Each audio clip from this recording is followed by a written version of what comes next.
Welcome friends, आप सभी का स्वागत है हमारे चैनल में। हम लोग आज बात करने जा रहे हैं क्लास 11th के मोशन चैप्टर के बारे में। जैसा कि आप लोग जान रहे हैं कि मैं इसके पहले आपको 2 चैप्टर पढ़ा चुका हूं 11th का, यूनिट एंड डायमेंशन और वेक्टर्स। मोशन में हम लोग यह क्लास जो है 5वीं क्लास की बात कर रहे हैं, यानी कि वीडियो यह पार्ट 5 है आपके लिए। इसके पहले मैंने वीडियो पार्ट 4 में कुछ न्यूमेरिकल्स सॉल्व किया था, जिसमें तकनीकी गड़बड़ी के कारण न्यूमेरिकल जो है लास्ट में जाकर रुक गया था। तो आप से मैं आशा करता हूं कि आप उस न्यूमेरिकल को सॉल्व कर देंगे। यदि आपको समस्या होगा तो आप कमेंट बॉक्स में जाकर उसे आप लिख सकते हैं, ताकि मैं उस न्यूमेरिकल को आपको रिप्लाई कर सकूं। तो चलिए बात करते हैं मोशन चैप्टर के वीडियो पार्ट 5 के बारे में, और इसमें हम लोग बात करेंगे एक्सेलरेशन के बारे में, यानी कि त्वरण। तो चलिए स्टार्ट करते हैं कि त्वरण होता है क्या एक्चुअली में, इसको किस तरीक़ा से समझा जाए। तो त्वरण को जानने के लिए हमें सबसे पहले वेग को जानना होगा, वेलोसिटी को जानना होगा। तो मैंने आपको वीडियो पार्ट 3 में वेग के बारे में भी समझा दिया था कि वेग क्या होता है। यह एक्चुअली में एकांक समय में जो विस्थापन जो तय किया जाता है उसी को कहते हैं। तो आज बात करेंगे कि त्वरण क्या होगा। तो मैंने कहा कि त्वरण को समझने के लिए सबसे पहले आपको जानना होगा वेग, जिसके बारे में आपको समझा दिया गया है, वेलोसिटी। तो वेग में भी मैं यहाँ पर 2 टर्म यूज़ करने वाला हूँ, एक v1 और एक v2, जिसको आप प्रारंभिक वेग और अंतिम वेग के नाम से जानेंगे। v1 का मतलब प्रारंभिक वेग, शुरुआती वेग जो प्रारंभ में वेग होगा, और v2 का मतलब अंतिम वेग, यानी कि जो लास्ट का जो फाइनल वेलोसिटी होगा, उसको हम v2 के द्वारा इंडिकेट करेंगे। दूसरी ओर से मैं आपको ये भी बता दूं कि वेग में आप v1 v2 को u और v भी लिख सकते हैं। जैसा कि आप लोग जानते हैं कि अल्फ़ाबेट में u के बाद v आता है, और v फॉर वेलोसिटी, तो u4 जो होता है इनिशियल वेलोसिटी, यानी कि प्रारंभिक वेग, और v फॉर जो होगा अंतिम वेग। यदि आप u और v के द्वारा वेग को इंडिकेट करिएगा तो वहाँ पर आपको याद रखना है कि u प्रारंभिक वेग होगा और v अंतिम वेग होगा। यदि आप v1 और v2 लिखते हैं तो v1 प्रारंभिक वेग होगा और v2 अंतिम वेग होगा। तो चलिए बात करते हैं कि एक्सेलरेशन क्या है। तो एक्चुअली में एक्सेलरेशन क्या है, वेग में परिवर्तन है। वेग में परिवर्तन, चेंज इन वेलोसिटी। वेग में परिवर्तन को ही हम लोग एक्सेलरेशन कह रहे हैं। यानी कि वेग में यदि परिवर्तन नहीं होगा तो मैं एक्सेलरेशन के बारे में कल्पना नहीं कर सकता हूँ, त्वरण के बारे में कोई भी कॉन्सेप्ट नहीं दे सकता हूँ। यानी कि वेग में परिवर्तन यदि होता है तब मैं त्वरण की बात करूँगा, वेग में परिवर्तन नहीं होगा तब वह आपको त्वरण जो होगा त्वरण के प्रकार में चला जाएगा। जैसा कि हम लोग जानते हैं कि त्वरण के ढेर सारे प्रकार होते हैं, जैसे तात्क्षणिक त्वरण, एक समान त्वरण, असमान त्वरण, औसत त्वरण। तो चलिए बात करते हैं सबसे पहले कि त्वरण क्या होता है। आप इसका स्क्रीनशॉट भी ले सकते हैं। त्वरण कहने का मतलब क्या है कि यदि मान लिया जाए कि आपके पास t टाइम है और उस वक्त यदि किसी वस्तु का वेग जो है v1 है, ठीक है, और t के बाद यदि डेल्टा t आता है टाइम, यानी कि समय में परिवर्तन होता है और वेग जो है बदल जाता है। मान लिया कि t1 है और t2 टाइम में इसका वेग होता है v2, ठीक है। तो अब ऐसी परिस्थिति में क्या करेंगे कि समय के साथ वेग में परिवर्तन हुआ। तो मान लिया जाए कि यदि समय परिवर्तित हो रहा है और वेग भी परिवर्तित हो रहा है, जैसे मान लिया कि अभी जिस टाइम पर मैं किसी वाहन को स्टार्ट करता हूँ या खुद दौड़ना स्टार्ट करता हूँ, और इस समय पर मेरा वेग यदि 10 मीटर पर सेकेंड है और बाद में जाकर यह वेग 5 मीटर पर सेकेंड हो गया या 20 मीटर पर सेकेंड हो गया, या फिर इसको ऐसे समझ सकते हैं कि मैं अभी रेस्ट में हूँ, मेरा प्रारंभिक वेग 0 है। यदि अब मैं दौड़ना प्रारंभ करता हूँ और मेरा वेग बढ़ने लगता है, तो कहने का मतलब कि समय भी चेंज हो रहा है। इस समय पर मेरा वेग 0 है, परंतु आगे के समय में मेरा वेग बढ़ सकता है या फिर उससे घट सकता है। तो समय के साथ जब वेग में परिवर्तन होगा तब उसका हम नाम देंगे त्वरण। कहने का मतलब कि यदि मान लिया जाए कि t टाइम में वेग में परिवर्तन यदि v माइनस यू हुआ तो 1 में कितना होगा, v minus you by T. यह जो फार्मूला है यही इंडिकेट आपको कर रहा है एक्सेलरेशन को, यानी कि त्वरण को, यानी कि वेग में परिवर्तन की जो दर होगा, rate of change in velocity is called acceleration. वेग में जो परिवर्तन की जो दर होगा उसी को हम लोग क्या कहेंगे, त्वरण कहेंगे, यानी कि एक्सेलरेशन कहेंगे। वेग में परिवर्तन की दर, या फिर बोल सकते हैं एक को क्या पढ़ सकते हैं हम, एकांक पढ़ सकते हैं। एकांक समय में जो वेग में परिवर्तन होता है, किसी वस्तु के वेग में जो परिवर्तन होता है उसी को त्वरण कहते हैं। और एक्सेलरेशन जो है स्टार्ट होता है ए से, इसलिए इसको इंडिकेट करते हैं या डिनोट करते हैं ए के द्वारा, वो भी छोटा ए। यदि आप यहाँ पर बड़ा ए के द्वारा त्वरण को सूचित कर दीजिएगा तो वह पूर्ण रूप से गलत होगा। क्यों गलत होगा? बड़ा ए के द्वारा यदि त्वरण को सूचित करते हैं तो वह पूर्ण रूप से गलत क्यों होगा? क्योंकि बड़ा ए या फिर बड़ा अक्षर तब आएगा जब वह किसी वैज्ञानिक के नाम पर होगा या कोई भी विशेष परिस्थितियां होगी, तब उसको मैं कैपिटल लेटर के द्वारा इंडिकेट करूंगा। परंतु यदि साइंटिस्ट का नाम नहीं होता है तब किसी भी भौतिक राशि को छोटे अक्षर के द्वारा ही सूचित करते हैं। तो त्वरण किसी वैज्ञानिक का नाम नहीं है, इसलिए त्वरण को हम छोटा अक्षर यानी कि स्मॉल लेटर के द्वारा सूचित करेंगे। चलिए अब बात करते हैं, यहाँ पर ध्यान से बिल्कुल समझिएगा, अभी भी कुछ नहीं बिगड़ा है। त्वरण को मैं फिर से समझाने जा रहा हूँ आपको। त्वरण क्या है? तो वेग में परिवर्तन की दर है। दर क्यों आ रहा है? क्योंकि टाइम के साथ वेग में परिवर्तन हो रहा है। अब सवाल है कि मैं यहाँ पर पहले v को लिखा, बाद में u को लिखा, v माइनस यू क्यों किया, u माइनस v क्यों नहीं किया? तो यह जो क्वेश्चन है इसका जवाब आपको धीरे धीरे समझ में आने लगेगा। आप इस वीडियो के साथ बने रहिए। तो चलिए मैं आपको बतलाता हूँ एग्जाम्पल के जरिए। जैसे मान लिया जाए कि आपके सामने एक कार है, इसका प्रारंभिक वेग जो है, सपोज दैट यह u बराबर अभी यह 10 मीटर पर सेकेंड के हिसाब से चल रहा है। 10 सेकेंड के बाद t बराबर 10 सेकेंड, 10 सेकेंड के बाद इस कार का जो वेग जो है वह भी 20 मीटर पर सेकेंड हो जाता है। तब ऐसी स्थिति में त्वरण क्या होगा? तो a equal to v minus you by t, यानी कि 20 minus u 10 by 10, that means 10 by 10 cut कर कितना आया? 1 मीटर पर सेकेंड स्क्वायर। त्वरण कैसा ही बात रखे, यानी कि v माइनस यू ही लिखेंगे। क्यों? क्योंकि अंतिम वेग क्या है? बड़ा है। यदि अंतिम वेग छोटा हो जाएगा तब क्या हो जाएगा? तब वैसी स्थिति में इस त्वरण को जो है हम लोग डी एक्सेलरेशन कहेंगे या रिटार्डेशन कहेंगे। इसको हिंदी में मंदन कहते हैं। कहने का मतलब क्या है कि यदि प्रारंभिक वेग से अंतिम वेग बड़ा होता है तब तो हम बात करेंगे कि यह त्वरण है, यानी कि अंतिम वेग बड़ा होगा। प्रारंभिक वेग से अंतिम वेग बड़ा होगा, v is greater than u, तब यह होगा त्वरण के अंतर्गत। परंतु u is greater than v, तब होगा यह मंदन के अंतर्गत।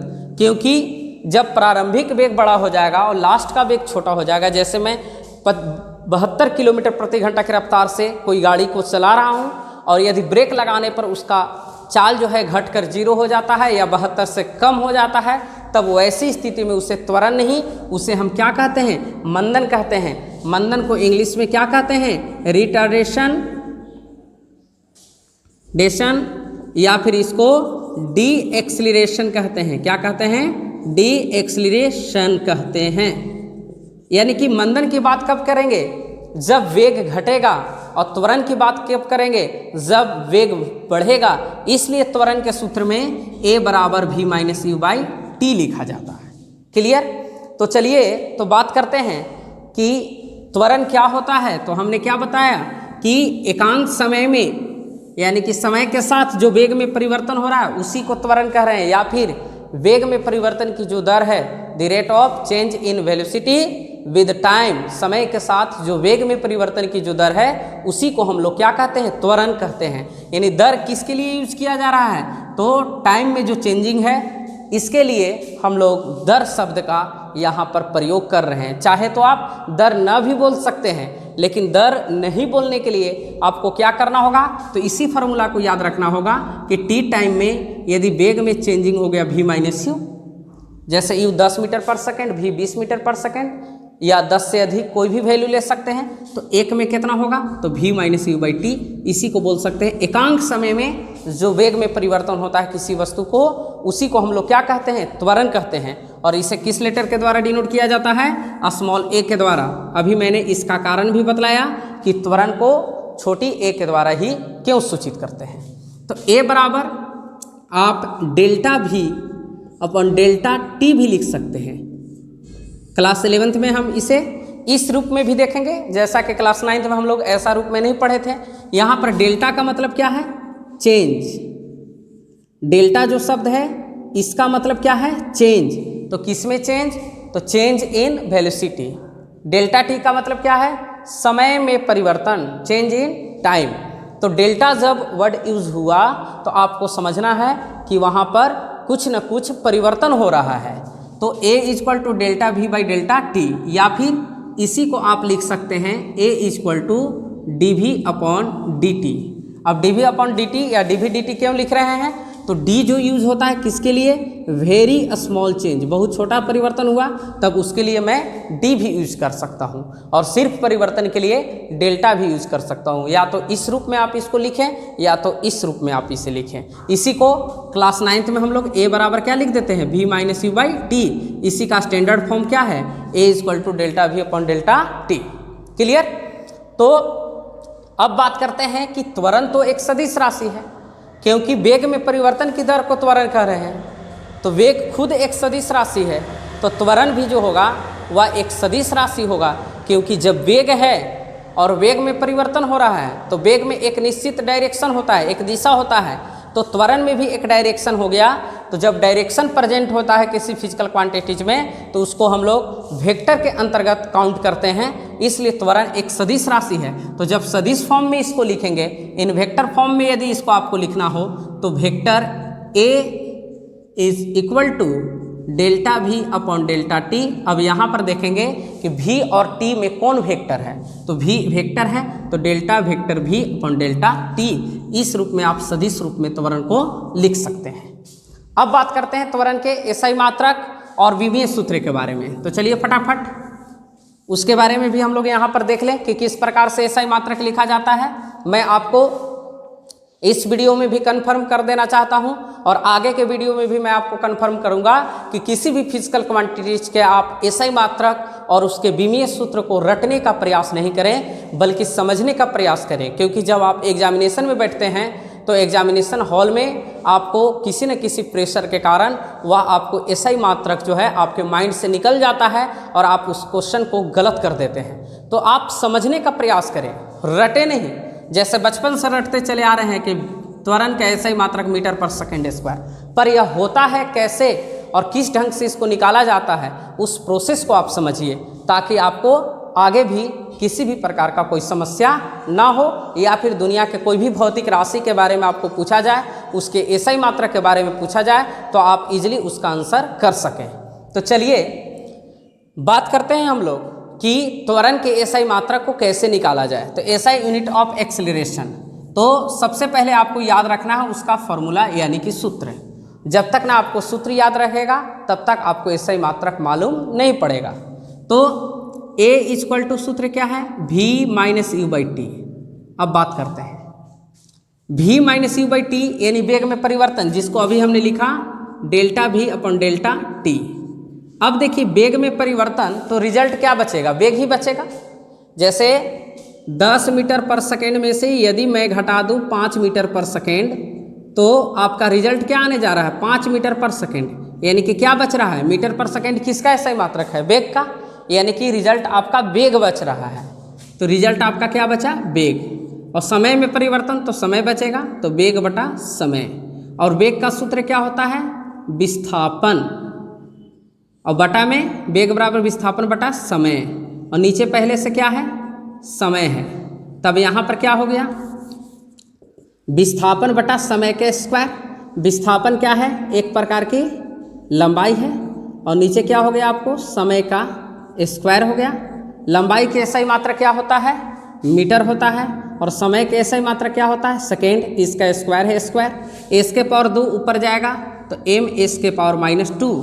This is the SI unit of acceleration, यानी कि मीटर पर सेकेंड स्क्वायर या फिर मीटर प्रति वर्ग सेकेंड, हिंदी में यदि बोलना हो तो। यानी कि माइनस के बदले ही आप पर या फिर प्रति शब्द का यूज करें। जहां पर बोलते हैं हम लोग प्रति, तो मीटर माइनस के बदले में पर सेकेंड, और इसका क्या है स्क्वायर, या फिर इसको यहां पर भी मीटर पर या फिर प्रति सेकेंड स्क्वायर। ठीक है, तो इस तरीका से यह इसका SI मात्रक हो गया।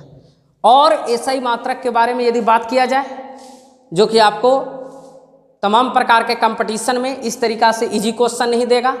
एक SI मात्रक लिख देगा और आपके सामने 4 भौतिक राशि को रख दिया जाएगा और आपको जवाब देना होगा कि यह किसका SI मात्रक है। जैसे मैं यहाँ पर लिख दिया, सपोज डेट, समझने का प्रयास करें, न्यूटन पर केजी किस भौतिक राशि का मात्रक है। यदि आपको सामने हम ऑप्शन रख देते हैं, बल, संवेग, आवेग, नन ऑफ दिस, इनमें से कोई नहीं, तो आपका आंसर क्या होगा।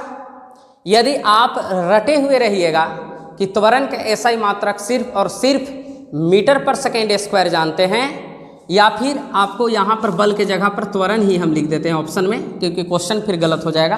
त्वरण, संवेग, आवेग, तो आप सोचिएगा संवेग का SI मात्रक तो होगा नहीं न्यूटन पर केजी, आवेग का होगा नहीं, और त्वरण का तो बचपन से सीख रखे हैं क्या, मीटर पर सेकेंड स्क्वायर।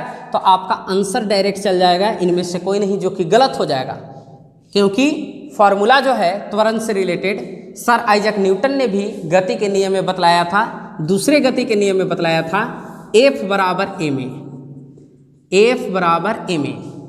अब यहाँ पर A तो त्वरण है, तो A बराबर क्या हो जाएगा, F/m। ठीक है, F बराबर ma, A बराबर क्या होगा, गुणा में F है, m है, इस तरफ आएगा तो भाग में, तो F/m। अब बल का SI मात्रक क्या होता है, न्यूटन, और द्रव्यमान का केजी, यानी कि न्यूटन पर केजी किसका SI मात्रक हो गया, त्वरण का हो गया। तो कहने का मतलब क्या है कि सिर्फ मीटर पर सेकेंड स्क्वायर ही नहीं, न्यूटन पर केजी भी त्वरण का SI मात्रक होता है। तो जब हम न्यूटन पर केजी के बारे में जान गए, तो अब मैं आपको यहाँ से मीटर पर सेकेंड स्क्वायर के बारे में जरा सा बता देता हूँ कि किस ढंग से यह मीटर पर सेकेंड स्क्वायर के रूप में बदल जाएगा। जैसा कि F/m, A बराबर F/m, तो F बराबर आप ma लिख सकते हैं, सूत्र जो है आपके सामने, बाई m कैंसिल, A बच गया, और A बराबर v-u/t। या फिर आप इसको और आगे बढ़ा सकते हैं, इसके बदले में किलोग्राम मीटर पर सेकेंड स्क्वायर, फिर किलोग्राम कैंसिल, मीटर पर सेकेंड स्क्वायर। तब CGS मात्रक क्या हो जाएगा, CGS सिस्टम में क्या हो जाएगा। अब यहीं पर बात स्टॉप नहीं होती है, मैं इस वीडियो को लंबा नहीं करना चाहता हूं, नहीं तो एक्सेलरेशन पर और आप SI यूनिट लिख सकते हैं, मनचाहा आप SI यूनिट आगे बढ़ा सकते हैं। जैसे एग्जाम्पल के लिए यदि आपको मैं दे दूं कि आप जैसे दाब का सूत्र भी जानते होंगे, P बराबर होता है F/a, दाब बराबर बल बटा क्षेत्रफल, तो F बराबर क्या हो जाएगा यहाँ से, P गुने, कोई दिक्कत, P बराबर F/a, क्रॉस मल्टीप्लाई किया तो F बराबर P गुने, यानी कि बल बराबर दाब गुने क्षेत्रफल। तो क्या मैं बल के जगह पर लिख सकता हूँ F बराबर क्या लिख सकता हूँ, P गुने, और नीचे आपका पहले से क्या प्रेजेंट है, m है। तो अब देखिए बात करते हैं, तब दाब के लिए क्या यूज करेंगे, पास्कल यूज करेंगे, दाब का SI मात्रक पास्कल, और क्षेत्रफल है तो क्षेत्रफल के लिए मीटर स्क्वायर, और द्रव्यमान के लिए किलोग्राम। तब आपको हो गया पास्कल मीटर स्क्वायर प्रति केजी, यह भी त्वरण का SI मात्रक होगा। तो जो एग्जामिनेशन हाई लेवल का होता है, उस टाइप के एग्जामिनेशन में या फिर रेलवे के टेक्नीशियन जैसे एग्जामिनेशन में आपको इस टाइप के क्वेश्चन भी डाले जा सकते हैं क्वेश्चन सेंटर के द्वारा। तो कहने का मतलब क्या है कि आप जिस लेवल का भी तैयारी करें, कम से कम उस टॉपिक के बारे में संपूर्ण कॉन्सेप्ट को रखें कि किस टाइप से हमें SI यूनिट जो है प्राप्त करनी है। तो चलिए अब शॉर्ट में यहाँ पर हम जाने कि त्वरण का सीजीएस यूनिट क्या होगा। तो एक हमने जाना मीटर पर सेकेंड स्क्वायर और एक हमने जाना यहाँ पर न्यूटन पर केजी। यहाँ से डायरेक्ट हम बदल देते हैं, मीटर को बदल देते हैं सेंटीमीटर में, सेकेंड 10 का 10, क्योंकि सेकेंड का किसी भी सिस्टम में ऐसा यूनिट, सॉरी टाइम का किसी भी सिस्टम में ऐसा यूनिट जो होता है वह सेकेंड ही होता है। न्यूटन को किस रूप में लिखें तो डाइन के रूप में लिखते हैं, बल का सीजीएस पत्ती में मात्रक डाइन होता है। और न्यूटन पर केजी था तो केजी को किस रूप में लिखेंगे, द्रव्यमान है तो इसको ग्राम के रूप में लिखा जाएगा, तो डाइन पर ग्राम। अब बात करते हैं, आप चाहे तो इसका स्क्रीनशॉट ले लीजिए। अब मैं बात करता हूं यहां पर त्वरण के बारे में और त्वरण के बीमीय सूत्र के बारे में, डायमेंशनल फार्मूला के बारे में, जो कि आपको क्लास 11th के लिए और 12th के लिए भी बहुत ज़्यादा इम्पोर्टेंट है। तो dimensional formula, dimensional formula of acceleration कैसे जानेंगे, तो a इक्वल टू हमने क्या लिखा, delta v upon delta t। तो वेग में परिवर्तन माने वेग, और वेग के लिए क्या लिखते हैं, वेग बाय समय, और वेग के लिए क्या लिखें, विस्थापन बटा समय, अभी तुरंत लिखा था, इंटू समय, यानी कि मूल रूप से विस्थापन बटा समय का स्क्वायर। चलिए बात करते हैं, विस्थापन बटे समय का स्क्वायर। विस्थापन एक प्रकार की लंबाई है, लंबाई के लिए बीमा क्या लिखते हैं, बड़ा ए, लेंथ, ठीक है। समय के लिए क्या यूज करते हैं, टी, तो कैपिटल टी और टी का स्क्वायर, परंतु बीमा में स्क्वायर नहीं बोलेंगे, 2 बोलेंगे। तो एल और टी के पावर 2 ऊपर गया तो -2, यानी LT-2 यह त्वरण का बीमीय सूत्र हुआ। यदि किसी भी स्टूडेंट को यहाँ पर डायमेंशनल फार्मूला में यदि समस्या हो रहा हो तो मैं उनसे रिक्वेस्ट करना चाहता हूँ कि आप मेरे चैनल में जाएं और यूनिट और डायमेंशन से रिलेटेड जो मैं वीडियो बनाया हूं उस वीडियो को आप देखें और डायमेंशनल फार्मूला को आप देखने का प्रयास करें कि किस ढंग से मैं निकालने के लिए बतलाया हूं। मैं आपको पूरी कॉन्सेप्ट के साथ यह कहना चाहता हूं कि आपको वह डायमेंशनल फार्मूला जो है समझ में आ जाएगा। तो चलिए बात करते हैं अब त्वरण के बारे में आगे, कि त्वरण का टाइप्स कितना होता है। तो हमने पहले भी बताया था कि जिस प्रकार से चाल के टाइप्स के बारे में बात की है कि चाल 4 प्रकार के होते हैं, औसत चाल, एक समान चाल, असमान चाल, तात्क्षणिक चाल। ठीक उसी प्रकार से वेग भी 4 प्रकार के हुए, औसत वेग, एक समान वेग, असमान वेग और तात्क्षणिक वेग। उसी प्रकार से त्वरण भी 4 प्रकार के होंगे। कौन कौन से, तो औसत त्वरण, एवरेज एक्सेलरेशन, फिर आपको हो जाएंगे एक समान त्वरण, फिर हो जाएंगे आपको असमान त्वरण और हो जाएंगे तात्क्षणिक त्वरण। इसे यदि आपको समझना है तो आप चाल और वेग से रिलेटेड जो वीडियो पार्ट 3 है उसे फिर से देखें और तब आपको समझ में आएगा कि जब एक फिजिकल क्वांटिटीज के बारे में डिफाइन कर दिया गया है तो ठीक उसी प्रकार से जितने भी फिजिकल क्वांटिटीज में यह शब्द आएगा, औसत, एक समान, असमान और तात्क्षणिक, उसका भी डेफिनेशन वही होगा। तो मैं आपको यहाँ पर संक्षेप में वर्णन कर देता हूँ। औसत त्वरण क्या होगा, तो त्वरण क्या होता है, तो वेग में परिवर्तन की दर को त्वरण कहते हैं। तो क्या बोलिएगा कि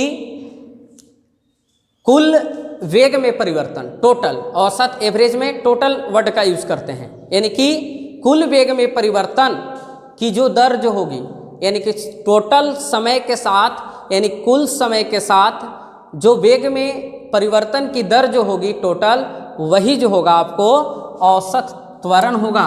यानी कि एवरेज जो एक्सेलरेशन जो होगा वह डेल्टा भी तो होगा परंतु टोटल होगा, और डेल्टा टी तो होगा परंतु टोटल होगा। ये दोनों का अनुपात औसत त्वरण।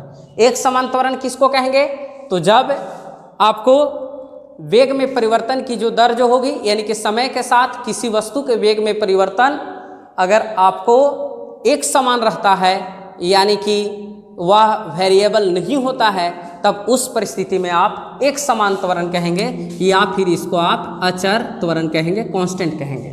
ठीक है, जैसा कि एग्जाम्पल अगर ले ले थोड़ा सा, तो जैसे मान लिया जाए कि 10 सेकेंड में किसी वस्तु का वेग यदि 5 मीटर पर सेकंड बढ़ता है और फिर अगले 10 सेकंड में 5 मीटर ही पर सेकंड बढ़ता है, तो इसका मतलब क्या हुआ? समय के साथ वेग में परिवर्तन तो हुआ, परंतु वेग में परिवर्तन समान हुआ, तब उसको मैं एक समान त्वरण या फिर अचर त्वरण कहूँगा।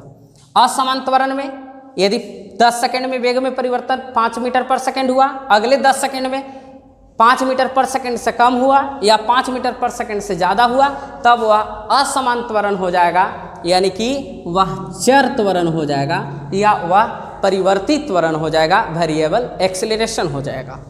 तात्क्षणिक त्वरण का मतलब कि किसी भी क्षण जो वस्तु या किसी भी मोटर गाड़ी की जो त्वरण होगी उसी को हम लोग तात्क्षणिक त्वरण कहेंगे। किसी क्षण कहने का मतलब कि आपका यदि बाइक या फिर कार या फिर आपको कोई भी व्हीकल्स हो, यदि मान लिया जाए कि 60 किलोमीटर पर घंटा की रफ्तार से जा रहा है, 100 किलोमीटर प्रति घंटा की रफ्तार से जा रहा है, अचानक आप उसको ब्रेक करते हैं, तो उस क्षण आप अपने स्पीडोमीटर को देखिए, जो आपको कार में या बाइक में या किसी भी मोटर गाड़ी में जो स्पीडोमीटर होता है उसके कांटा को आप देखिए कि वह किस डिजिट के सामने है। तो जिस डिजिट के सामने होगा उसी क्षण यदि आपका स्पीड जानने की उत्सुकता हो तो आप उस स्पीड को बोल सकते हैं कि हाँ, इस क्षण यह जो मोटर गाड़ी जो है इतने स्पीड से चल रही है। तो किसी क्षण जो वस्तु की जो त्वरण होगी उसी को हम तात्क्षणिक त्वरण के नाम से जानेंगे। फिर आपको मैं एक बार कन्फर्म कर दूं कि यदि वेग में परिवर्तन हो रहा है और यह परिवर्तन बढ़ रहा है, यानी कि प्रारंभिक वेग से अंतिम वेग बड़ा हो, तब उस परिस्थिति में त्वरण होता है, परंतु अंतिम वेग छोटा हो यानी कि वेग घटे, तब उस त्वरण को हम लोग मंदन के नाम से जानते हैं। तो चलिए फ्रेंड्स, आज के लिए इतना ही। अब मैं आपको नेक्स्ट वीडियो में मोशन के नेक्स्ट टॉपिक के साथ मिलूंगा। आप मेरे चैनल को हो सके तो सब्सक्राइब करें। यदि आपको वीडियो पसंद आए तो कृपया करके इसे आप लाइक करें और शेयर भी करें। Thank you very much.